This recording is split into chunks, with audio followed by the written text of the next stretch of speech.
નમસ્તે વિદ્યાર્થી મિત્રો. પરમ દિવસે ધોરણ 9 માં ગણિતનું પેપર છે, તો મોસ્ટ ઇમ્પોર્ટન્ટ ક્વેશ્ચન આજે આપણે જોવાના છીએ. વિભાગ એ વિદ્યાર્થી મિત્રો 16 માર્ક્સનો પૂછાશે અને એના માટે મેં એક વિડીયો ઓલરેડી અપલોડ કરી દીધો છે. આ વિડીયો તમે જોઈ લેશો એનો મતલબ 16 માર્ક્સ તમારા પાક્કા. તો આ વિડીયો જોઈને વિભાગ એ નો વિડીયો જોઈ લેજો.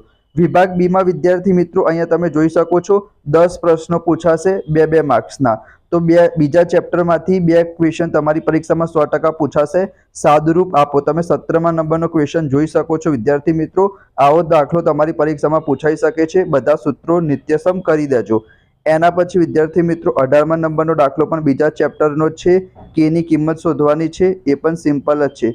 x - 1 આપેલું છે તો એના બરાબર 0 લઈ લઈએ તો x બરાબર 1 થશે. તો x ની કિંમત 1 આપણે સમીકરણમાં મૂકી દેવાની તો કે તમને 0 મળી જશે.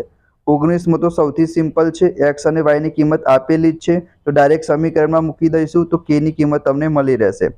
એના પછી છઠ્ઠું ચેપ્ટર એ પણ ઇમ્પોર્ટન્ટ છે વિદ્યાર્થી મિત્રો. 20મા દાખલામાં શું કીધું છે? કોટિકોણ. તો કોટિકોણ એટલે શું થાય? બે ખૂણાનો સરવાળો 90 અંશ હોય વિદ્યાર્થી મિત્રો. તો a + b બરાબર કેટલા થઈ જશે? 90 થઈ જશે. એટલે કે 2x + 3x બરાબર 90. x ની કિંમત શોધી અને કિંમત મૂકી દેવાની. 20માનો જે અથવાવાળો દાખલો છે એમાં પણ વિદ્યાર્થી મિત્રો એવું જ કરવાનું. પૂરક કોણ કહે તો 180 લેવાના અને કોટિકોણ કહે તો 90 અંશ લેવાના. એના પછી 21મો દાખલો પણ તમારી પરીક્ષામાં પૂછાઈ શકે છે. ax + by + c બરાબર 0. એના સાથે સરખાઈ દેવાનું તો abc ની કિંમત મળી જશે અને પછી 3 નો સરવાળો કરી દેવાનો. અહીંયા વિદ્યાર્થી મિત્રો જે પણ છે એ મોસ્ટ ઇમ્પોર્ટન્ટ દાખલા છે જે તમારી પરીક્ષામાં પૂછાવાના સૌથી વધારે ચાન્સીસ છે.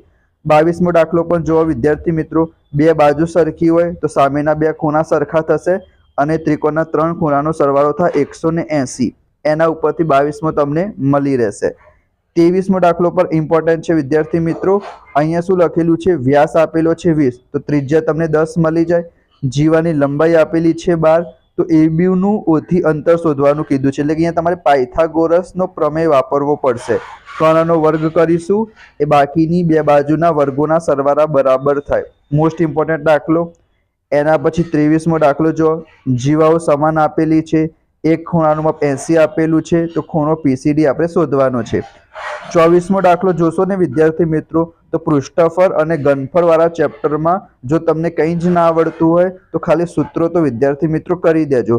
જેમ કે અહીંયા લખેલું છે ગોળાનું ઘનફળ તો એનું સૂત્ર શું થશે? 4/3 πr³. r કેટલા છે? 7. તો બસ તમારે કિંમત મૂકી દેવાની તો જવાબ પણ મળી જશે. બરાબર. તો એટલીસ્ટ તમે સૂત્ર લખીને કિંમત પણ મૂકશો ને તો પણ તમને 1 માર્ક્સ આપી દેશે. એના પછી 25મો વિદ્યાર્થી મિત્રો સતત આવૃત્તિ વિતરણ કોષ્ટકમાં રૂપાંતરિત કરો. તો આ પણ સિમ્પલ છે. જે તમને આવૃત્તિ આપેલી છે ને વિદ્યાર્થી મિત્રો 1 4 8 6 4 2 એને એમને જ રવા દેવાની. ઉપરનો વર્ગ છે ને એમાં આગળનું હોય એને અધસીમા કહેવાય. જેમ કે 20 30 40 50 એ અને પાછળનું હોય એને ઉધ્વસીમા કહેવાય. 29 39 49. તો જે આગળનું હોય ને વિદ્યાર્થી મિત્રો અધસીમા એનામાંથી 0.5 બાદ કરવાના. તો 20ના જગ્યાએ 19.5, 30ની જગ્યાએ 29.5, 40ની જગ્યાએ 39.5. અધસીમામાં 0.5 બાદ કરવાના અને ઉધ્વ સીમામાં 0.5 ઉમેરવાના. તો 29.5, 39.5, 49.5 એ પ્રમાણે. બસ બીજું કંઈ નથી કરવાનું. 26મો પણ જો. શંકુનું ઘનફળ એનું સૂત્ર શું થાય? 1/3 πr²h. r એટલે ત્રિજ્યા આપેલી છે. h એટલે ઊંચાઈ પણ આપેલી છે વિદ્યાર્થી મિત્રો. એના પછી વિભાગ સી. એમાં 27મો દાખલો થોડોક સારો છે. મને નથી લાગતું તમારી પરીક્ષામાં પૂછાય તો સ્કીપ કરી દેજો. 28મો છે વિદ્યાર્થી મિત્રો અભિકોણો સમાન હોય તો બે ત્રિકોણ હોય વિદ્યાર્થી મિત્રો એને તમારે શું કરી દેવાના? એકરૂપ સાબિત કરી દેવાના. એના પછી 29મો ક્વેશ્ચન પણ સારો છે. પરિમિતિ એટલે શું થાય? બધી બાજુનો સરવાળો. મધ્યબિંદુ આપેલા છે તો ડબલ થઈ જશે. એ પ્રમાણે તમારે કરવાનું છે. એના પછી ચક્રીય ચતુષ્કોણનો એક દાખલો 100% તમારી પરીક્ષામાં પૂછાશે. ચક્રીય ચતુષ્કોણ કોને કહેવાય? તો જે પોઈન્ટ હશે ને ચતુષ્કોણના બિંદુઓ છે એના ઉપર આપેલા હશે, વર્તુળ ઉપર આપેલા હશે. જે ચતુષ્કોણના 4 શિરોબિંદુ વર્તુળ ઉપર હોય અને ચક્રીય ચતુષ્કોણના સામસામેના ખૂણાનો સરવાળો 180 થાય. એ તમારે યાદ રાખવાનું છે વિદ્યાર્થી મિત્રો. બરાબર.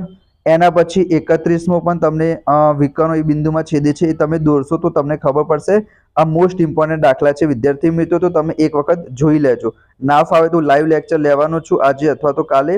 તો એમાં પણ તમે જોડાઈ જજો. તમારા બધા ડાઉટ હું સોલ્વ કરાવી દઈશ.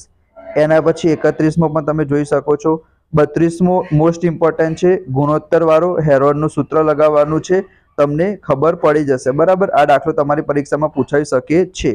તો તમારે શું કરવાનું, 3 વસ્તુ ખબર હોવી જોઈએ. ડાયરેક્ટ 3 બાજુ આપણને નથી આપેલી, તો 3x 5x 7x લઈ લેવાનું, એના બરાબર 300 લઈ લેવાના, તો 15x બરાબર 300, તો x બરાબર કેટલા આવશે, 20 આવશે. તો 20 તારી 60, 20 50 100 અને 20 70 140, 3 બાજુના માપ મળી જશે. અર્ધ પરિમિતિ 150 થઈ જશે. ક્ષેત્રફળ તમારે શોધી દેવાનું. એના પછી 33મું જો વ્યાસ આપેલો છે 14, તો ત્રિજ્યા 7 મળી જાય. ક્ષેત્રફળ આપેલું છે 550, તો ઘનફળ શોધવાનું છે. તો ઘનફળનું સૂત્ર શું થાય, 1/3 પાઈ r સ્ક્વેર h. આપણને h ખબર નથી, તો વક્ર સપાટીનું ક્ષેત્રફળ આપેલું છે ને એના ઉપરથી h તમને મળી જશે. એના ઉપરથી શું મળશે, તમને l મળશે. શંકુની વક્ર સપાટીનું ક્ષેત્રફળ શું થાય, પાઈ r l. r આપણને ખબર છે, પાઈની વેલ્યુ આપણને ખબર છે, l મળી જશે. l ખબર છે, r ખબર છે, તો h શોધી દેવાનો. કયું સૂત્ર લાગશે, l² બરાબર r² પ્લસ h², બરાબર. એના ઉપરથી એના પછી 33મા નંબરમાં ઘનફળ કેટલું થાય, પૃષ્ઠફળ આપેલું છે, તો એના ઉપરથી આપણને શું મળશે, ત્રિજ્યા મળી જશે. અને ત્રિજ્યા મળી જશે પછી ઘનફળનું સૂત્ર વાપરી દેવાનું. એના પછી પરિઘ આપેલું છે 44, તેના ઉપરથી ત્રિજ્યા મળી જશે. ઊંચાઈ આપણને ખબર જ છે, તો શંકુનું ઘનફળનું સૂત્ર વાપરી દેવાનું બરાબર. ખાલી તમારે સૂત્ર યાદ કરવાના છે. વિભાગ ડી માં જો 35મો નંબરનો જે ક્વેશ્ચન હશે બીજા ચેપ્ટરમાંથી આવશે અને 2.5 માંથી જ આવશે વિદ્યાર્થી મિત્રો. એના પછી 36મો ઇમ્પોર્ટન્ટ નથી, આ 37મો તમે કહી દેજો. 37મો મોસ્ટ ઇમ્પોર્ટન્ટ છે કે વર્તુળની 2 જીવા વર્તુળના કેન્દ્ર આગળ સમાન ખૂણો આંતરે, તો તમારે જોઈ લેવાનું 2 ત્રિકોણમાં બાખુબા શરત આવશે કે બાબાબા શરત આવશે બરાબર. એ બે એમાંથી એક 100% પૂછાશે. એના પછી 38મો ક્વેશ્ચન ઇમ્પોર્ટન્ટ નથી. 39મો સ્તંભાલેખ દોરવાનો છે, એ તમારી પરીક્ષામાં પૂછાઈ શકે છે. તો વિભાગ બી, વિભાગ સી, વિભાગ ડી ના મોસ્ટ ઇમ્પોર્ટન્ટ ક્વેશ્ચન હતા જે તમારી પરીક્ષામાં 100% પૂછાવાના ચાન્સીસ છે.